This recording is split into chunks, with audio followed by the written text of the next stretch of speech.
இணைத்ததை அத பிசாசு பிரிப்பான். அதான் பிசாசுடைய வேலை. ஆனா இன்னொன்னு இருக்கு, கர்த்தர் பிரித்ததை மனுஷன் இணைக்காதிருப்பானாக அப்படின்னு கர்த்தர் பிரிச்சாரு. ஆதியாகமத்துல 11ஆம் அதிகாரத்துக்குள்ள 1-11 7 காரியங்களை கர்த்தர் பிரிப்பாரு. இந்த 7மே பிரிஞ்சுதான் இருக்கணும், ஒன்னா சேர்ந்தா அழிவுதான். கர்த்தர் இருளையும் வெளிச்சத்தையும் வெவ்வேறாக பிரித்தார். பூமிக்கு கீழே இருக்கிற தண்ணீரையும் பூமிக்கு மேல இருக்கிற தண்ணீரையும் பிரித்தார். 3வது, பூமியிலிருந்து தண்ணீரையும் வெட்டாந்தரையும் பிரித்தார். நான் சொல்ல புரியுதா? 4வது, தோட்டத்தை விட்டு மனுஷனை, ஜீவ விருட்சத்தை மனுஷனை பிரித்தார். ஆணையும் பெண்ணையும் தனித்தனியாக பிரித்தார். அப்புறம் 6வது, பாஷைகளை எல்லாத்தையும் என்ன பண்ணாரு? பிரித்தார். அதுக்கப்புறம் தீவுகளையும் எல்லாத்தையும் தனித்தனியாக பிரித்தார். மொத்தம் 7 பிரிவினை இருக்கும். இந்த 7ம் சேரக்கூடாது. இந்த 7ம் சேர்ந்துச்சு அழிவு வந்துடும். இப்ப யோசிச்சு பாருங்க, சூரியனும் சந்திரனும் தனித்தனியா தான் இருக்கணும். 2 ஒன்னா சேர்ந்தா என்ன ஆகும்? ஆகாதா? கர்த்தர் அழிக்கும் போது அப்படி ஆகும் பைபிள் சொல்லும். எங்க? யோவேல் புஸ்தகத்துல 2ஆம் அதிகாரத்தை 3ஆம் அதிகாரம் வாசிக்கும் போது கர்த்தருடைய நாள் எப்படி இருக்கும்னா, மப்பும் மந்தாரமாக இருக்கும், அது இருளும் இல்லை வெளிச்சமும் இல்லைன்னு இருக்கும். 2 ஒன்னா சேரும். அதே மாதிரி மேல இருக்க தண்ணி கீழே இருக்க தண்ணி ஒன்னா சேர்ந்தா என்ன ஆகும்? அதுவும் அழிவு. நோவா காலத்துல என்ன ஆச்சு? மகா ஆழத்தின் ஊற்றுக்கண்கள் பிளந்தன, வானத்தின் மதகுகளும் திற உண்டன. 2 ஒன்னா சேர்ந்துச்சு, அழிவு வந்துருச்சு. அப்புறம் லேண்டும் தண்ணியும், வெளியே சமுத்திரமும் லேண்டும் ஒன்னா சேர்ந்தா என்ன ஆகும்? தண்ணிலாம் பேரழிவு, அதான் சுனாமி. இதே மாதிரி இருக்கு. ஆணும் பெண்ணும் என்ன இருக்கணும்? ஆண் தனி பெண் தனி. நான் சொல்றது தனித்தனியா என்ன அர்த்தம் நீங்க இப்படி புரிஞ்சுக்க கூடாது. ஓ, கணவனும் மனைவியும் தனியா இருக்கும் போல அப்படின்ட்டு. அது இல்ல. எதையாவது புரிஞ்சுக்கிட்டு எதையாவது செஞ்சிடக்கூடாது. நம்ம எதையாவது ஒண்ணு சொல்றோம், அவங்க எதையாவது ஒண்ணு புரிஞ்சுக்கிறாங்க, அதை புரிஞ்சுக்கிட்டு அவங்க போய் ஏதோ ஒண்ணு செய்யறாங்க, கடைசியில பழி நம்ம மேல விழுது. எம்டி ஜெகன் மெசேஜ் கேட்டதா அப்படி செஞ்சாங்கிறான். அதனால நான் சொன்னது, ஆணும் பெண்ணுமாக பிரித்தார்னா, ஆணுன்னு ஒரு ஜெண்டர் இருக்கணும், பெண்ணுன்னு ஒரு, ஆண் ஆணோட இணையக்கூடாது, பெண் பெண்ணோட கூட இணையக்கூடாது. அது கர்த்தர் ஆணும் பெண்ணுமாக இணைத்த அப்படிதான் வச்சிருக்காரு. சோ இவன் என்ன பண்ண விரும்புறான்னா, ஆண் ஆணோட விரும்புறான், பெண் பெண்ணோட சேர விரும்புறான். அதுதான் பாவம். இது 4வது. அடுத்து பாருங்க, தீவுகளும் இதுவும் என்ன இருக்கணும்? தனித்தனியா இருக்கணும். மனுஷன் எப்படியாவது இணைக்கணும்னு நினைக்கிறான், போட்டு எல்லாத்தையும். கோவிட் வந்தா பிரிச்சிடறான் தனித்தனியா. யாரும் எங்க ஊருக்கு வராதீங்க, தீவுக்காரங்க தீவு ஊர்ல இருங்க, லேண்டுக்கார லேண்ட்ல இருன்றான். அப்புறம் ஏதோ இல்லைன்னா ஒன்னா சேர்றான். இது மாதிரி கடைசியா நம்ம பார்க்க வரும்பொழுது மொழிகள். இந்த மொழியை ஒன்னாக்கணும்னு பிசாசு ட்ரை பண்ணிட்டே இருக்கு. கூடுமான வரைக்கும் அந்த ராஜாக்கள் ஆண்டவர் ஏற்படுத்துறாருல, அந்த ராஜாக்களை பிசாசு என்ன பண்ணுவானா, யூஸ் பண்ணுவான். யூஸ் பண்ணி கர்த்தருக்கு விரோதமான காரியங்களை செய்ய வைப்பான். நான் சொல்றது புரியுதா? இப்ப தாவீதை என்ன பண்றான்? ஜனங்களை என்ன சொல்றான்? அது பிசாசு சாத்தான் ஏவினான்னு இருக்கும். ஏன் அப்படின்னு பாத்தீங்கன்னா, ஆண்டவர் ஆபிரகாம்கிட்ட சொல்லியிருக்கிறாரு, வானத்து நட்சத்திரங்களை எண்ண முடியுமானால் உன் சந்ததியை எண்ணு, உன் சந்ததி அவண்ணமா இருக்கும், என்ன முடியாதுன்னாரு. இவன் தாவீதை வச்சு என்ன பண்றான்? என்ன வைக்கிறான். எப்பவுமே பிசாசு என்ன செய்வானா, கர்த்தர் உங்களை ஒரு காரியம் சொல்றாருன்னா அதுக்கு ஆப்போசிட்டா செய்ய சொல்லுவான். இவங்க ட்ரெஸ் போடாம மகிமையின் சரீரத்துல இருந்தாங்க, இப்ப இவங்களுக்கு நிர்வாணி அப்படின்னு ட்ரெஸ் போட சொல்லிட்டான். உடனே இவங்க எல்லாம் போய் அத்தி மரத்துல ஆடையை தச்சு போட்டுக்கிட்டாங்க. ஆண்டவர் கேட்டார், உனக்கு நிர்வாணம் யார் சொன்னா அப்படின்னாரு. அடுத்து சரி இவன் ட்ரெஸ் ஆசைப்படுறான்ட்டு ஆண்டவர் தோல் உடையில செஞ்சு ட்ரெஸ் கொடுத்தா, இப்ப ட்ரெஸ் கழட்டுறத ஃபேஷனா வச்சிருக்கான் பிசாசு. இப்ப நீங்க எல்லாம் ட்ரெஸ் கழட்டுங்கிறான். ஏதோ ஒண்ணுமே ஆண்டவர் சொல்றாரோ அதுக்கு ஆப்போசிட்டா செய்ய சொல்றது யாருடைய வேலை? பிசாசுடைய வேலை. இப்ப பாருங்க, மொழியை ஒண்ணாக்கணும். எல்லா நாள் உலகம் முழுக்க ஒரே மொழியா இருக்கணும்ன்றதுதான் சர்வாதிகாரியோட ஆட்சி. கிரேக்க சாம்ராஜ்யம் வரும்போது அலெக்சாண்டர் உலகம் முழுக்க என்ன கொண்டு வந்தாரு? கிரேக்க மொழியை கொண்டாந்தாரு. அப்புறம் ஆங்கிலேய சாம்ராஜ்யம் வரும்போது உலகம் முழுக்க என்ன கொண்டு வந்தாங்க? ஆங்கிலேய சாம்ராஜ்யத்தோட மொழி, ஆங்கில மொழியை கொண்டாந்தாங்க. ஆங்கில மொழிலாம் இப்பதான் ஒரு 300-400 வருஷத்துக்கு முன்னாடி வந்தது. அதுக்கு முன்னாடி அந்த மொழியே இல்லை எங்கேயும். அது பிசாசுடைய தன்மை. உலகம் முழுக்க ஒரே மொழி, அதே மாதிரி இந்தியா முழுக்க ஒரே மொழி, அதெல்லாம் இல்ல. கர்த்தர் பிரித்தது பிரிச்சதுதான். அதை சேர்க்கிறது அகைன்ஸ்ட் காட். இப்ப என்ன நடந்துச்சு? எல்லாத்தையும் ஒன்னா சேர்க்கணும்னு சொல்லி கடைசி காலத்துல என்ன நடக்கணும்? அந்த பாபிலோனிய ஆவி ஸ்பிரிட் வேலை செய்யும். அது என்ன பண்ணும்? உலகம் முழுக்க ஒரு மொழி கொண்டு வரும். ட்ரை பண்ணி எப்படியாவது கொண்டு வருவான். அந்த மொழி தான் டிஜிட்டல். இப்ப நீங்க சொல்லக்கூடிய டிஜிட்டல்ங்கிறது. இப்ப உங்களுக்கு டிஜிட்டல் எப்படி இருக்கு? பயங்கர யூஸ்ஃபுல்லா இருக்கு. இப்ப நீங்க என்ன சொல்வீங்க தெரியுமா? பிரதர், நாங்க செல்போன்ல தமிழ்ல தான் ட்ரை பண்றோம். தமிழ்ல தான் என்ன பண்றீங்க? டைப் பண்றீங்க. நாங்க இங்கிலீஷ்ல டைப் பண்றோம். இந்திக்காரங்க இந்தியில டைப் பண்றாங்க. எப்படி மொழி ஒன்னா ஆகும் அப்படின்னு கேட்டீங்கன்னா, உங்களுக்கு தெரியுமா? நீங்க என்ன டைப் பண்ணாலும் கம்ப்யூட்டர் நம்பரா மட்டும்தான் எடுத்துக்கும். கம்ப்யூட்டருடைய லாங்குவேஜ்னு ஒண்ணு இருக்கு, மதர் போர்டுன்னு சொல்லுவாங்க. இப்ப நமக்கு மதர் டங்குன்னு ஒண்ணு இருக்குல்ல. மதர் டங்குன்னா தெரியுமா? என்னது? தாய்மொழி. அந்த மாதிரி கம்ப்யூட்டருக்கு ஒண்ணு இருக்கு, மதர் போர்டுன்பாங்க. அதுக்கு ஒரு லாங்குவேஜ் இருக்கு. அந்த லாங்குவேஜுக்கு பேர் என்ன தெரியுமா? பைனரிம்பாங்க. கேள்விப்பட்டிருக்கீங்களா? 2 தான் இருக்கும், 0 1 அப்படின்னு இருக்கும். எப்படி இங்கிலீஷ்க்கு 26 எழுத்து இருக்கு, தமிழுக்கு எத்தனை? முடிஞ்சு போச்சு, அவ்வளவுதான். இங்க தமிழ் படிக்காம ஒரு குரூப் இருக்கு, 247 இருக்கு. ஆயுத எழுத்து, உயிரெழுத்து, மெய்யெழுத்து, உயிர்மெய் எழுத்து. இவங்க என்ன நினைக்கிறாங்கன்னா, இந்த ஆள் ரெவலேஷன் தானே எடுக்க வந்தான், ஏன் இப்ப தமிழ் பாடம் எடுத்துன்னு இருக்கிறான் அப்படின்னு. உலகத்திலேயே ரொம்ப அழகான மொழி தமிழ் மொழி, சரியா? அதை நம்ம படிக்கிறது நல்ல கத்தர் கொடுத்திருக்கிறாரு, அவ்வளவு அழகா. பைபிளோடைய ஏஜும் தமிழோட ஏஜும் ஒரே வயசு. பாபிலோன்ல 11 மொழி பிரிஞ்சிச்சு சொல்றாங்கல்ல, அதுல ஒண்ணு தமிழ். அந்த அவ்வளோ அற்புதமான மொழி. உங்களுக்கு தெரியுமா, இந்தியாவிலேயே ஏன் இன்னும் ஆசியாவிலேயும் சொல்றாங்க, பைபிள் முதல்ல பிரிண்ட் ஆனது தமிழ்ல தான் பிரிண்ட் ஆச்சு. அப்படின்னா யோசிச்சு பாருங்க, கத்தர் எவ்வளவோ அந்த மொழியை நேசிக்கிறாருன்னு. நீங்க அதை பேசுறதுக்கு யோசிக்கிறீங்க. பையன் தமிழ்ல பேசினா, இவ்வளவு பணம் கட்டி இருக்கிற நீ தமிழ்ல பேசுற அப்படிங்கிறீங்க. மம்மின்னு கூப்பிடுங்கன்றீங்க. மம்மினா என்ன அர்த்தம் தெரியுமா? பாடம் பண்ணப்பட்ட போனோம்னு அர்த்தம். ஆனா அப்பாவுக்கு சந்தோஷமா இருக்கும் மனைவிய மம்மின்னு கூப்பிடும் போது, ஏன்னா அவரால் கூப்பிட முடியாது இல்ல, டம்மிய. சரி, ஓகே, கவனிங்க. அப்போ இந்த நீங்க என்ன மொழியில டைப் பண்ணாலும், மொபைல்லையோ அல்லது இந்த ஐபேட்லயோ கம்ப்யூட்டர்லயோ, அது உள்ள இருக்கிற லாங்குவேஜ் நம்பர்ஸ். சோ உலகளாவிய இணைக்கப்பட்டிருக்கு, டிஜிட்டல். இப்ப நீங்க சொல்றீங்க இன்டர்நெட், வைஃபை. சோ டோட்டல் உலகமும் ஒன்னா இணைஞ்சிருக்கு. ஆனா பேஸ் லாங்குவேஜ் என்னன்னு கேட்டீங்கன்னா பைனரி. பேஸ் லாங்குவேஜ் முழுக்க எதுல இருக்குது? நீங்க எந்த ஆப் எது பண்ணாலும் அவங்க என்ன எழுதுவாங்க? ஒரு ப்ரோக்ராம்னு ஒண்ணு எழுதுவாங்க. அந்த ப்ரோக்ராம் எதில் தான் இருக்கும்? பைனரியில தான் இருக்கும். அதுலதான் கம்ப்யூட்டர் எடுத்துக்கும். ஆனா கம்ப்யூட்டர் வேற எடுக்கவே எடுக்காது, அதோட லாங்குவேஜே அதான்.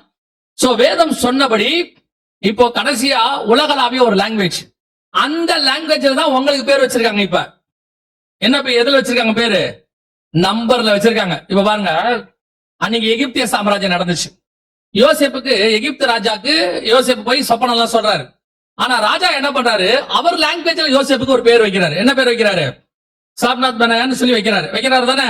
தானியலுக்கு கூட்டு போறாங்க. கூட்டு போனது அந்த ராஜா என்ன பண்றாரு? தானியலுக்கு என்ன பண்றாரு? அவர் லாங்குவேஜ்ல ஒரு பேர் வைக்கிறாரு. என்ன பேர் வைக்கிறாரு? யோசிக்கிறாங்க பாருங்க. பெல்ஷாத்சார்னு பேர் வைக்கிறார். அப்போ ஒவ்வொரு ராஜாக்களும் என்ன பண்ணுவாங்க? அவங்க ராஜ்யம் வரும்போது அவங்களுக்கு தங்கள் மொழியில அவங்களுக்கு என்ன பண்ணுவாங்க? எல்லாருக்கும் பேர் வைப்பாங்க. இப்போ அச்சாலுக்கு என்ன பேர் வச்சாங்க? எஸ்தர்னு. சரி, நான் உங்களை பைபிள்ல இருந்து கேள்வி கேட்கல, விட்டுருங்க. சரியா? எஸ்தர்ங்கிறது மேதிய பெர்ஷிய பேர், அங்க உள்ள பேர் வைக்கிறாங்க. அந்த மாதிரி நல்லா கவனிச்சுக்கொள்ளுங்க. இப்ப நமக்கு பேர் வைக்கிறாங்க. அடுத்த உலகளாகிய ஆன்டி கிரைஸ்டோடையதான ஒரு சர்வாதிகாரி, பைபிளுக்கு எதிரான ஒரு அரசாங்கம் வருது. நேற்று நம்ம பார்த்தோம் இல்லையா, யூரோப்பியன் யூனியன்ல இருந்து வருது. அந்த அரசாங்கத்தில் என்ன பண்றாங்கன்னா, கிட்டத்தட்ட ஒரு 100 வருஷமாவே, ஏன்னா அவங்களே ஒரு 70 வருஷமா இருக்காங்க. கம்ப்யூட்டரும் அவங்களும் ஒரே காலகட்டம் வரும்போது அவங்க அப்பத்துல இருந்து என்ன பண்ணாங்கன்னா, அவங்க மொழியில பேர் வச்சாங்க. உலகளாவிய ஒரு மொழி பேர் வச்சாங்க. இப்ப நம்ம எல்லாருக்கும் நம்பர்ல பேர் வச்சிருக்காங்க. இப்ப நீங்க எங்க வேணாலும் போன் பண்ணுங்க, உங்க பேரை சொன்னா அதெல்லாம் இருக்கட்டும், உங்க நம்பர் சொல்லுங்க. ஒருவேளை உங்க மொபைல் நம்பர் கேட்பாங்க, இல்ல உங்க ஆதார் நம்பர் கேட்பாங்க, ஏதோ ஒரு. ஆனா உங்களை ஃபர்ஸ்ட் என்ன கேட்க போறாங்க? உங்க நம்பரை சொன்னாதான் உங்க பேரையே அவங்க கன்ஃபார்ம் பண்ணுவாங்க. ஏன் அப்படி? எங்க பண்ணாலும் ஏன் உங்க நம்பர் கேட்கறாங்க? நமக்கு அது இப்ப பழக்கமாயிருச்சு. 20 வருஷமா நம்பரை சொல்லி சொல்லி சொல்லி சொல்லி நமக்கு இப்ப நம்ம நம்பர் அவ்வளவுதான். நம்ம பேர் என்ன வேணாலும் இருக்கட்டும், அந்த பேருக்கு மரியாதை கிடையாது. நீங்க வேணா என்ன செய்யலாம்னா, உங்க பேரை கூட மாத்திக்கலாம். இப்ப உங்க ஆதார் அட்டை இருக்குல்ல, உங்க ஆதார் அட்டையில போய் நீங்க எதை வேணாலும் மாத்தலாம். தெரியுமா? எதை வேணாலும் மாத்தலாம். உங்க அட்ரஸ் மாத்தலாம், உங்க பேர் மாத்தலாம், உங்க போட்டோவை அப்டேட் பண்ணலாம், என்ன வேணாலும் செய்யலாம். ஒண்ணு மட்டும் செய்ய முடியாது. என்ன பண்ண முடியாது? உங்களுக்கு கொடுத்த நம்பரை மாத்த முடியாது. அவ்வளவுதான். நீங்க வேணா போய் கேட்டு பாருங்க, எனக்கு கூட்டுத்தொகை இந்த ஆதாரை கூட்டி பார்த்தா 7 வருது, எனக்கு அது ஒத்து வராது, எங்க வீட்டுக்கு நம்பர் 6 தான், 6 வரா மாதிரி ஒரு நம்பரை கொடுங்க அப்படின்னா வெளியே போன்றுவான். ஆர்டிஓல போய் கேட்டா கொடுக்குறாங்களா இல்லையா? ஃபேன்சி நம்பர் கொடுக்குறாங்கல்ல. நீங்க ஏன் ஆதார்ல ஒரு ஃபேன்சி நம்பர் கேட்க கூடாது? முதல்ல 999, பின்னாடி 888, நடுவில் ஒரு 666 வர மாதிரி கொடுங்கன்னு கேட்டு பாருங்களேன்.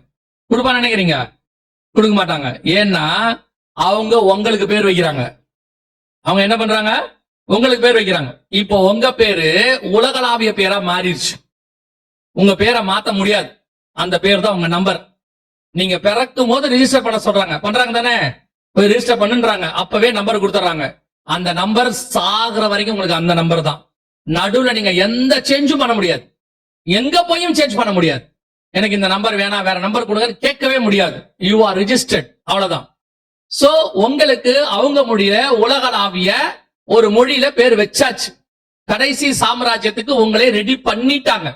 இப்ப வாசிங்க, இது இப்ப நடக்கிற சம்பவம் இல்ல, இதுக்கு முன்னாடி ஒரு தடவை நடந்திருக்குது. வாசிங்க, லூக்கா எழுதின சுவிசேஷம் 2ஆம் அதிகாரம் 1ஆம் வசனம் வாசி.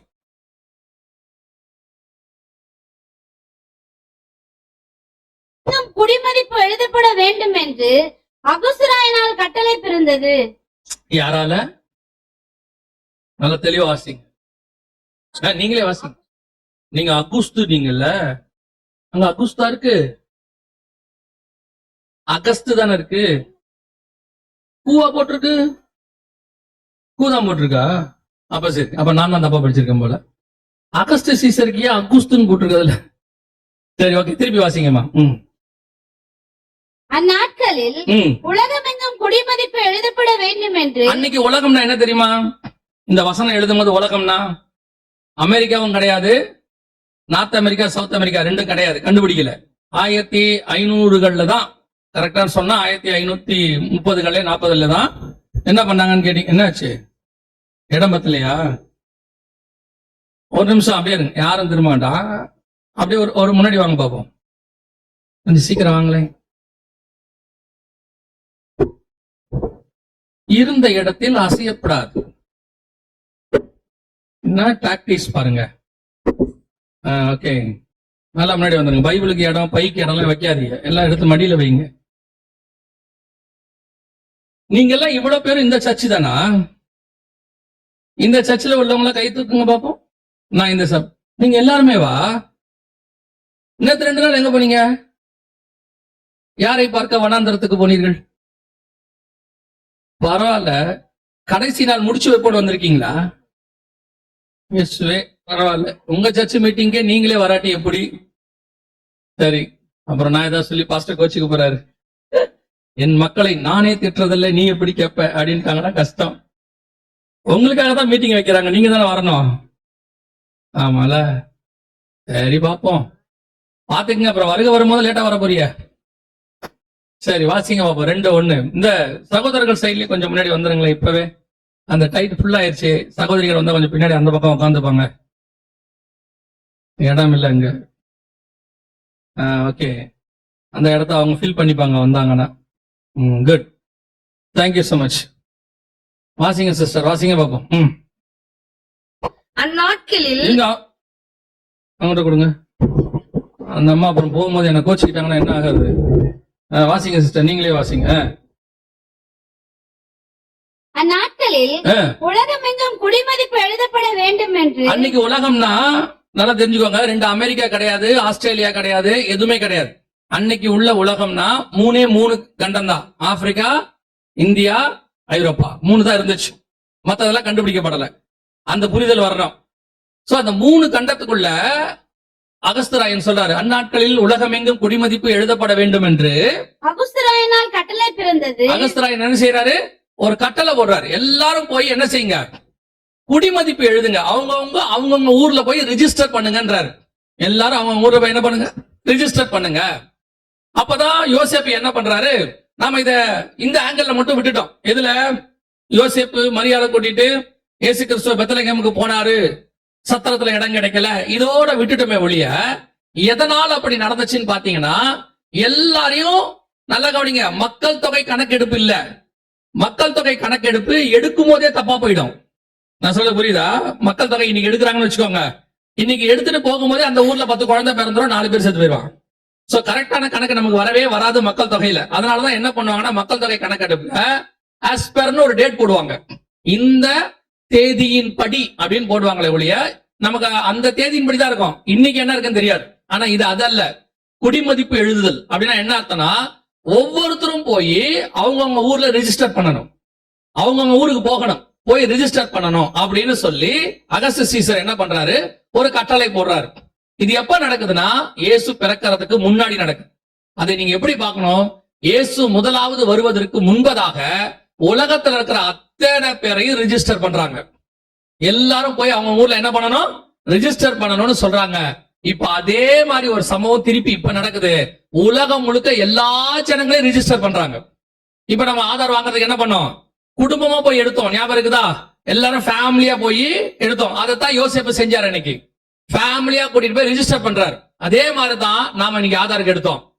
முதலாவது முறை குடிமதிப்பு எழுதி முடிக்கும் பொழுது இயேசு பிறந்தார். இரண்டாவது முறை குடிமதிப்பு எழுதி முடிக்கும் போது இயேசு வரப்போகிறார். அல்லேலூயா. சோ இப்ப அதுக்கான வேலை நடக்குது. அதான் சாலமோன் சொல்றாரு, முன்பு எது நடந்ததோ அதுதான் இப்பவும் நடக்கும். எதுவும் ஒண்ணும் புதுசா நடக்க போறதே இல்ல. சோ குடிமதிப்பு இப்ப நம்ம எழுதுறது எல்லாமே அத்தனை பேரையும் வேர்ல்டு வைட் உலகளாவிய ரெஜிஸ்டர் பண்ணியாச்சு. நம்பர் கொடுத்துட்டே இருக்காங்க. பெரிய அமெரிக்காவில இருந்து சின்ன தீவு இங்க இலங்கை வரைக்கும் எல்லா நாடுகளுக்கும் ஜனங்களை நம்பருக்குள் கொண்டு வராங்க. இப்ப நம்பருக்குள் இல்லாத நாடுகளையும் நம்பருக்குள்ள கொண்டு வராங்க. 1 2 இருந்துச்சுன்னா எல்லாத்துக்கும் எங்க போனீங்கன்னாலும் கார்டு தான். எந்த இடத்துக்கு போனாலும் கார்டு.